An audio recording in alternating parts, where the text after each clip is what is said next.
Hola, buenos días. Me llamo Juan Escuer, soy geólogo, soy profesor de la Universidad Carlemany, doy clases de geología en ciencias ambientales y hoy hablaremos en esta sesión de geociencias y el rol de estas geociencias en las ciudades inteligentes o Smart Cities. ¿Qué entendemos por una ciudad inteligente? Una ciudad inteligente es aquella en que se aplican las tecnologías de la información y de la comunicación de una forma ostensible en multitud de ámbitos, desde el ámbito político al ámbito económico, al ámbito ambiental, así como el de movilidad. Pero una ciudad inteligente lo será si también lo son sus ciudadanos, si sus ciudadanos están formados y si sus gestores también lo están. Los indicadores de la ciudad inteligente dependen según diversos autores, entre unos 6, una media docena, 8 indicadores en los que se encuentran tanto la política, la economía, el medio ambiente, el nivel de vida de la propia ciudad y otros indicadores que la consideran así. Las ciudades, sin embargo, son grandes bioconstrucciones desde un punto de vista biofísico. Las podemos considerar como grandes bioconstrucciones ávidas de recursos y esa es una de las características que dentro del campo de las geociencias debe considerarse cuando hablamos de ciudades inteligentes, los recursos naturales. Las ciudades son grandes consumidores de recursos naturales. De hecho, en nuestro planeta consumen el 75% de los recursos naturales.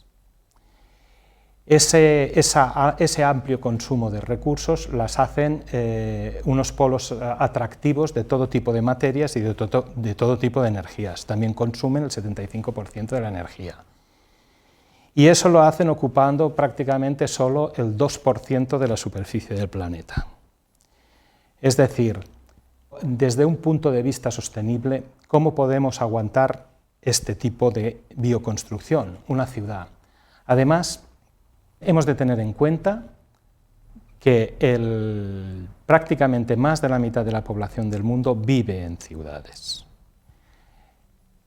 Y además, dentro de unos años, es decir, a un horizonte 2050, será este 55%, 60% que es el actual, subirá otro 10% hasta el 70 o 75%.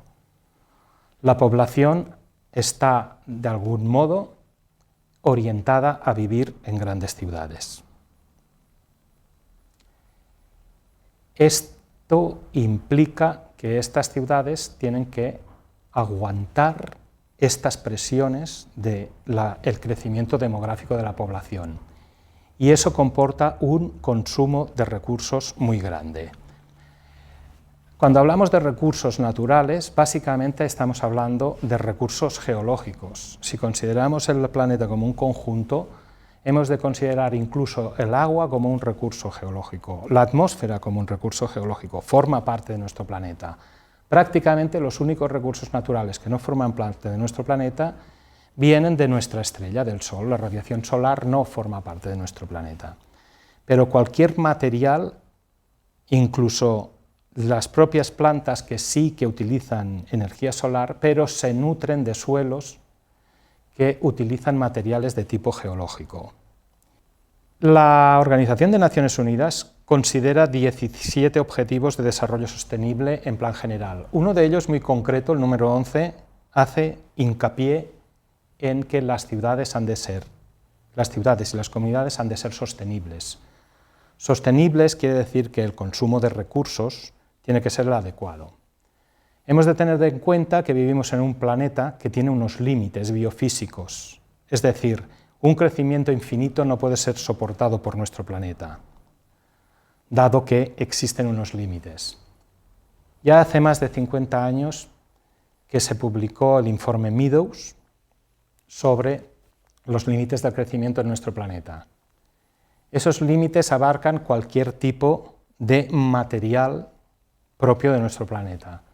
Hemos de considerar que en nuestro desarrollo utilizamos multitud de materias primas que en última instancia tienen un origen geológico y que esas materias, aunque hayan sido muy abundantes y algunas aún lo siguen siendo, tienen unos límites determinados.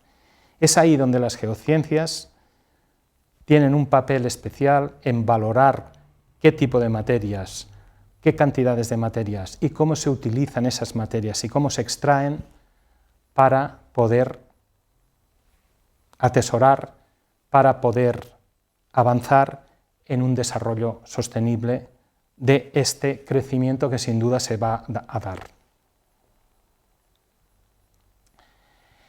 Clásicamente ese crecimiento se ha valorado con el PIB, con el Producto Interior Bruto. Muchas veces, de hecho muchos catalogan el crecimiento del PIB, lo consideran acoplado al consumo de recursos, es decir, a más Producto Interior Bruto, más consumo de recursos. Eso básicamente ha sido así hasta hoy en día. Hoy en día se está considerando que eso no debería ser así, porque si seguimos creciendo en Producto Interior Bruto, seguiremos creciendo en consumos de recursos y hemos dicho que el planeta tiene unos límites, por tanto, tarde o temprano toparemos con esos límites. Por tanto, tenemos que desacoplar nuestro crecimiento del consumo. Ese desacoplamiento se puede realizar de varias maneras. Y ahí hay toda una serie de razones ya más políticas que físicas de cómo aplicarlo, pero hemos de considerar siempre los límites físicos que tenemos al respecto. Dado que las grandes ciudades son grandes consumidoras de recursos, también son grandes generadoras de residuos. Y la gestión de esos residuos forma parte de la gestión de cualquier ciudad y especialmente de las ciudades inteligentes. De forma ideal, una ciudad inteligente no debería generar ningún tipo de residuo, pero eso es una utopía. Todos sabemos que eso es muy difícil, al menos en la situación actual de nuestro conocimiento y de nuestra técnica. Por tanto, existe una jerarquía de gestión del residuo, desde la prevención hasta su depósito en vertedero. Ahí es donde, por ejemplo, las ciencias geológicas pueden ayudarnos a que los vertederos sean mucho más seguros y que no haya una contaminación asociada a ellos y que no haya tampoco una gestión que impida o hipoteque los usos del subsuelo.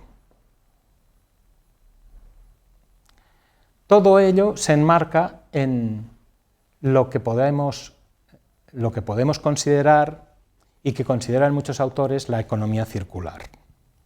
Es decir, desde que entra una materia prima hasta que su residuo va a parar a un vertedero, podemos minimizar este impacto de muchas formas, lo cual supone un desafío. Es decir, la forma que tenemos de fabricar nuestros productos, de atender nuestros servicios, si desde el punto cero en que entra la materia prima o el servicio, generamos el servicio, desde su diseño, su implementación, su fabricación, tenemos en cuenta que lo tenemos que orientar a un residuo cero, aunque no consigamos el residuo cero, ese es uno de los grandes objetivos de la economía circular. Desgraciadamente, todavía no podemos reciclar absolutamente todo. En el caso, por ejemplo, de metales, y por ejemplo, los metales que se utilizan en un teléfono móvil, eso lo entiende cualquier persona del mundo actual. Todos llevamos un teléfono smart también, un teléfono inteligente en el bolsillo. Un teléfono inteligente es un gran consumidor de recursos, todo tipo de metales, metales preciosos como el oro, metales raros como el coltán. Todo este tipo de metales debería poderse reciclar. Nuestro grado de reciclaje hoy en día de todos estos materiales todavía es escaso y ahí tenemos que tender con la economía circular. Dicho esto, también las geociencias implican un uso adecuado del subsuelo. Una de las preguntas básicas que uno se hace acerca de cómo tiene que ser una ciudad inteligente es ¿qué tamaño ha de tener una ciudad inteligente? ¿Ha de tener un gran tamaño? ¿Ha de ser una ciudad compacta? De hecho, prácticamente muchos autores se ponen de acuerdo en que las ciudades tienen que tener un tamaño más o menos compacto. No podemos seguir ocupando superficie del planeta indiscriminadamente, porque si no, al final tendremos un planeta completamente urbanizado, ¿no? Entonces, ¿cómo conseguimos que las ciudades sean compactas?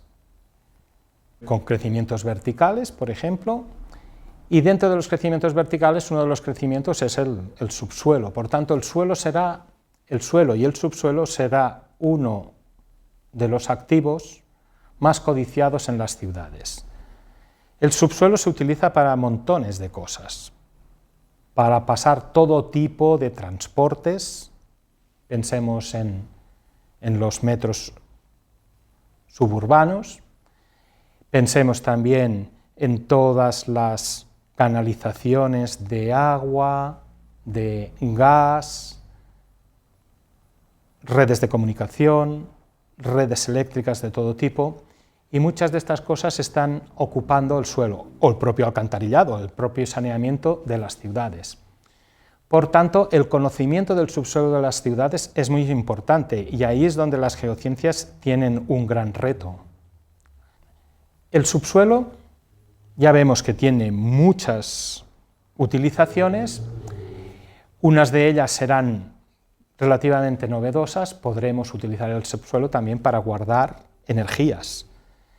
Uno de los problemas de las energías renovables es su poca disposición a ser almacenadas. Una de las formas de almacenar energía es, por ejemplo, la energía térmica es mediante el subsuelo. Podemos calentarlo y utilizar ese calor en invierno cuando nos interese, y podemos enfriar el subsuelo y utilizarlo en verano para refrigerarnos cuando nos interese. Eso es propio de una disciplina que es la geotermia aplicada, la geotermia de baja entalpía, utilizada con gran éxito, por ejemplo, en los países nórdicos.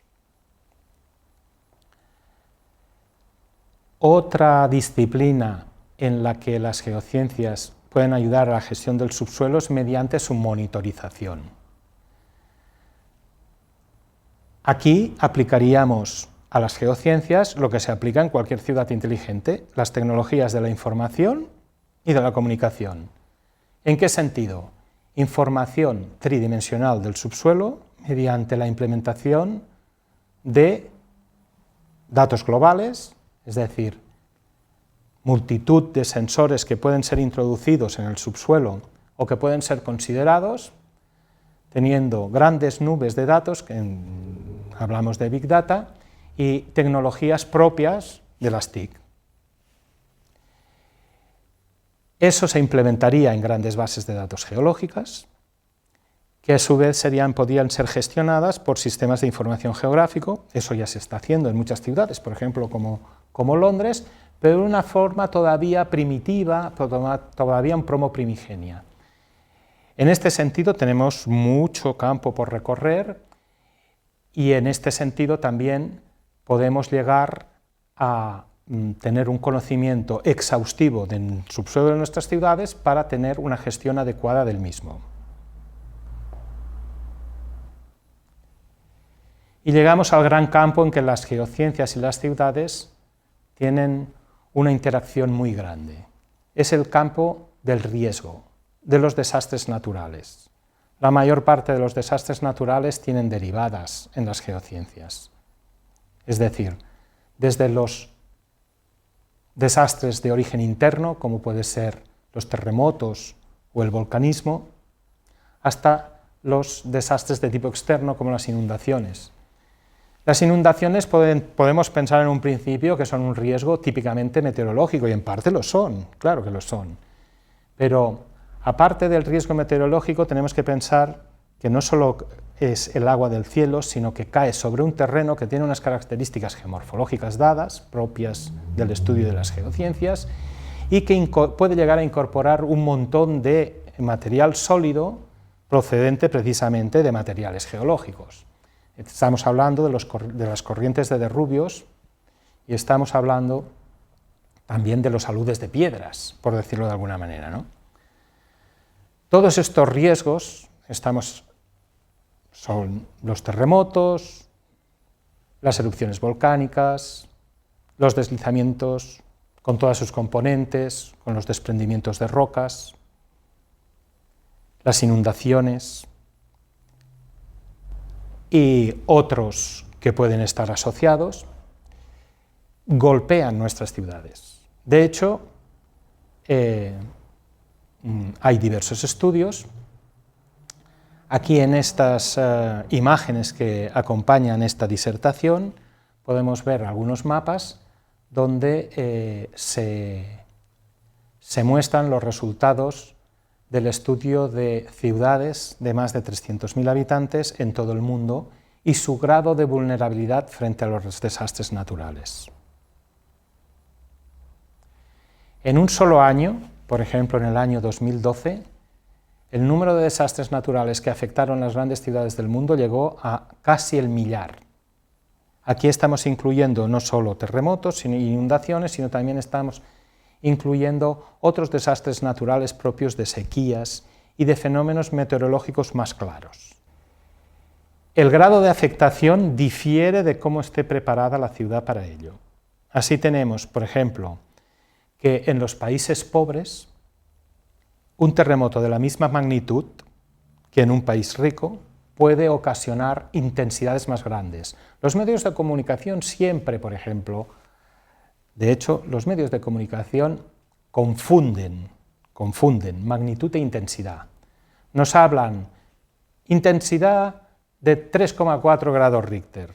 No existe eso, es magnitud de 3,4 grados Richter, ¿no?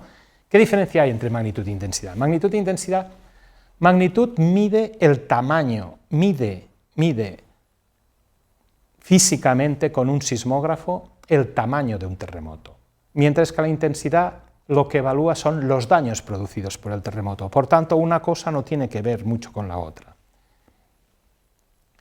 A partir de unas magnitudes alrededor de 5, los terremotos suelen ser destructivos, pero dependiendo de lo vulnerable y de lo expuesto que esté los bienes y las personas, pueden llegar a una intensidad o a otra. Así, por ejemplo, países muy preparados, como Chile o como Japón, que están expuestos a terremotos de magnitudes terribles, por encima de 7 y 8, son capaces de construir rascacielos que lleguen a aguantar y que lleguen a ser resilientes delante de episodios de este tipo.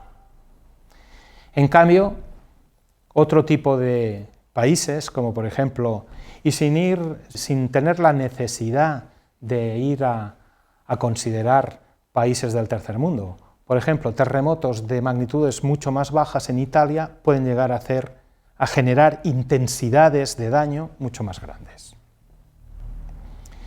Lo mismo podríamos hablar en cuanto a los ciclones o huracanes, en los que los países más expuestos en las zonas tropicales también suelen ser países con un grado de preparación social intensa, pero normalmente coinciden con países pobres y por tanto con muchos riesgos expuestos porque sus construcciones dejan bastante que desear respecto a la resistencia respecto a estos riesgos naturales. Otros riesgos son propios de países más desarrollados, como por ejemplo los deslizamientos en las zonas de montaña de muchos de nuestros países, en Suiza, en los Alpes franceses, incluso en nuestro Pirineo. Sin ir más lejos, la propia Andorra se ha visto sujeta a este tipo de riesgos.